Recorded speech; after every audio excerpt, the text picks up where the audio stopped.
Assalamualaikum warahmatullahi wabarakatuh.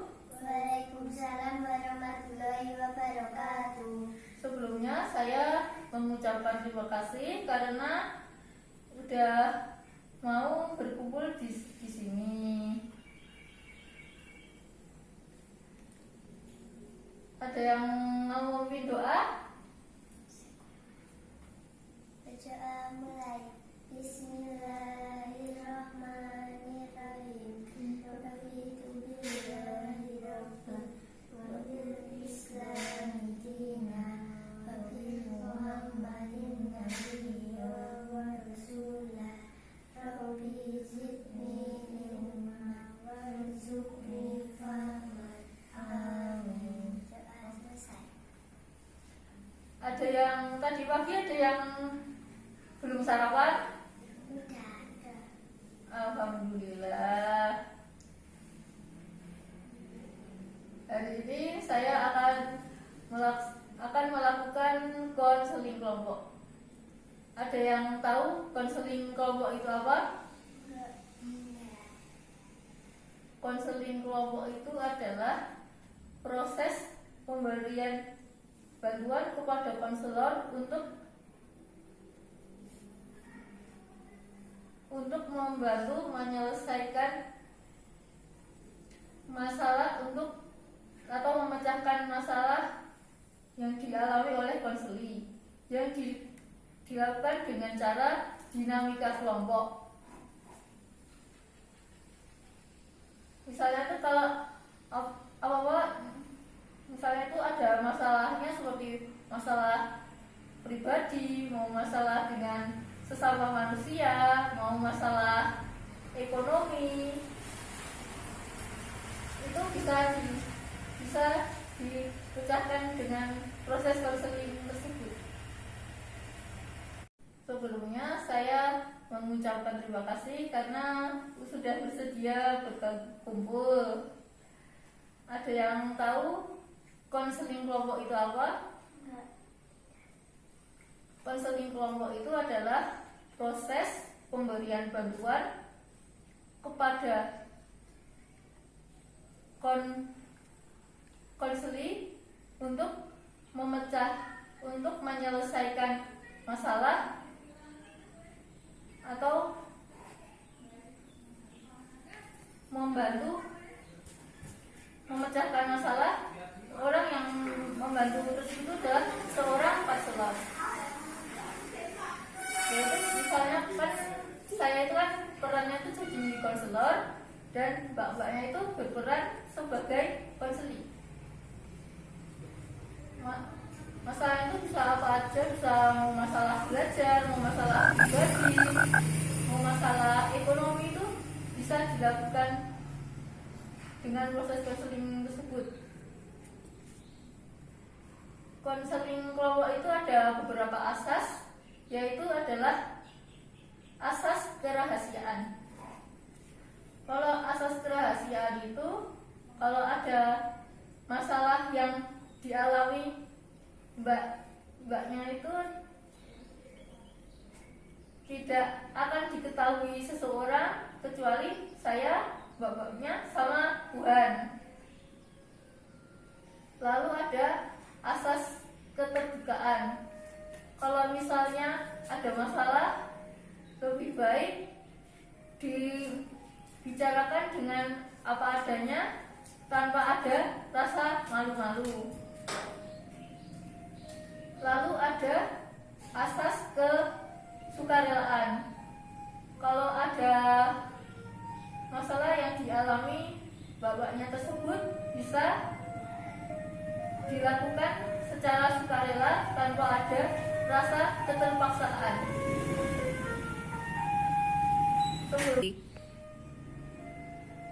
Perkenalkan, saya Asri Ramawati, bisa dipanggil Mbak Asri.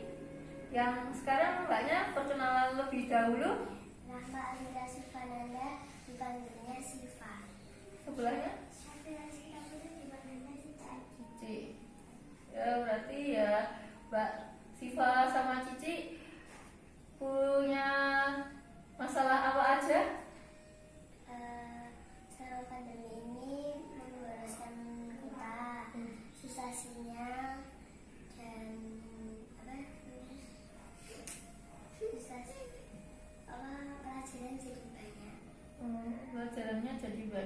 organisasinya. Kalau Cici?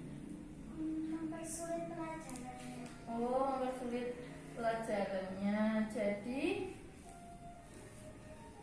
masalah yang dialami Mbak Cipa sama Mbak Cici itu cuman ya karena ya pandemi itu jadi bikin belajarnya itu makin sulit, terkendala sinyal.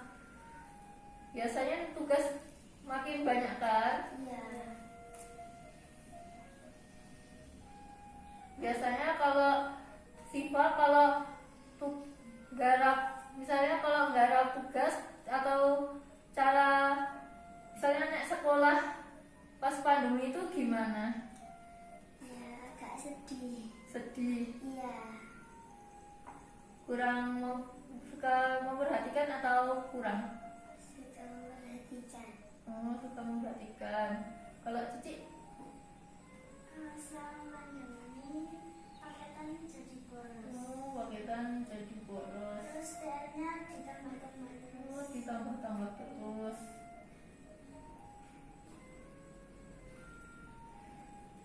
Ya, itulah kalau selama pandemi itu ya kendalanya itu kan banyak ya. Misalnya kalau kebanyakan orang itu mesti nek garap tugas tuh, tugasnya ini numpuk akeh tenan. Gampang balik deadline-nya tidak ngenteni deadline terus pada kemudian itu mepet-mepetnya deadline malah orang ngerjain tugas malah kesusu-susu. Terus kalau pandemi itu misalnya kebanyakan orang atau siswa itu kalau misalnya tugas dari Zoom, kebanyakan itu orang tuh kayak kurang fokus, kurang menikmati. Biasanya orang tuh nggak enaknya videonya udah dimatikan oleh masalah kuota atau sinyal.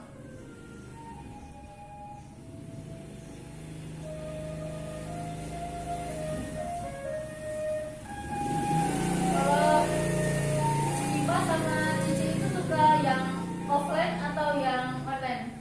Offline. Offline. Alasannya?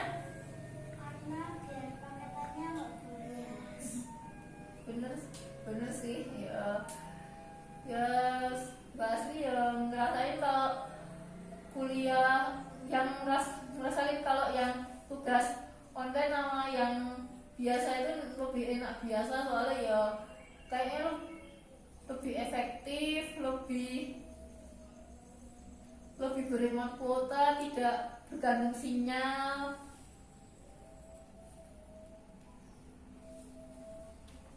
Jadi kalau orang lagi kuliah online atau sekolah online atau tugas online itu pasti ya orang tuh kebanyakan ya susah, nggak konsen, bahkan ingin cepet-cepet wabah itu berakhir biar bisa melakukan tugasnya itu bisa seperti biasa.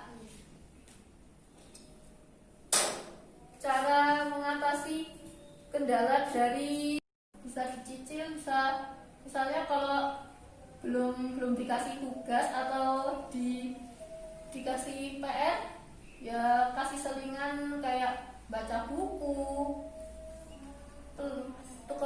ya menekuni pelajaran yang paling sulit, misalnya kayak pelajaran bahasa Inggris mau pelajaran matematika itu bisa ditekuni.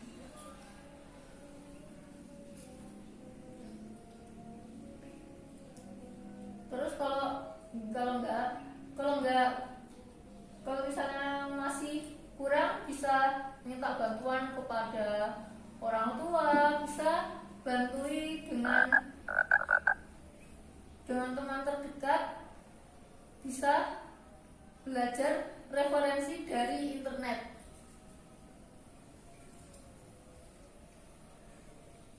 Sekarang masih sepaneng kan?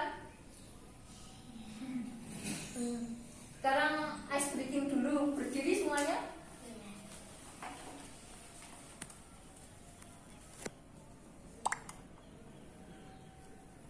Kalau nanti saya jelaskan, kalau ini namanya Marina menari di atas menara. Nanti saya bilang Marina menarinya, nanti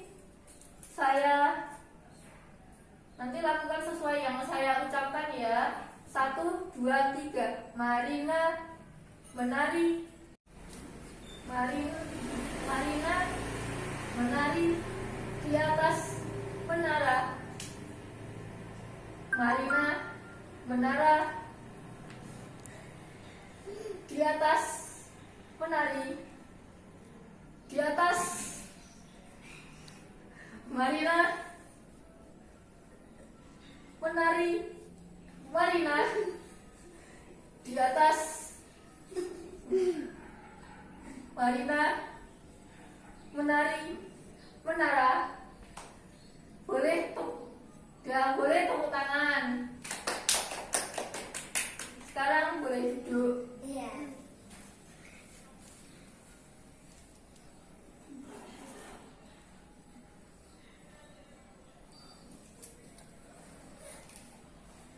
Jadi bisa disimpulkan ya, kalau misalnya kan orang itu kan ada kebanyakan tuh orang tuh pada masalah pembelajaran pada saat pandemi.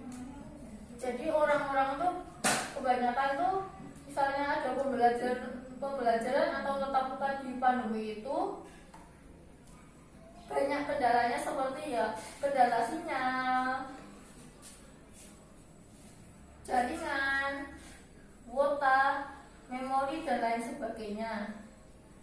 Dan kegiatan tersebut itu bisa diatasi dengan berbagai cara, misalnya bisa tanya kepada orang tua, teman terdekat, atau tetangga yang bisa memahami materi tersebut, atau bisa menekuni atau bisa mencari keselingan dengan cara membaca buku, atau bisa menekuni pelajaran yang menurut mbaknya itu sulit, serta bisa bagaimana perasaan mbak setelah melakukan proses konseling kelompok tersebut. Alhamdulillah saya puas dengan pelayanan konselingnya. Ya, alhamdulillah saya sudah menemukan solusinya. Ya, alhamdulillah. Saya kalau ada masalah lagi atau ada apa-apa bisa bilang saya ke hari berikutnya di lain waktu. Sebelum mengakhiri kegiatan tersebut, bacalah hamdalah terlebih dahulu. Alhamdulillah. Wassalamualaikum warahmatullahi wabarakatuh.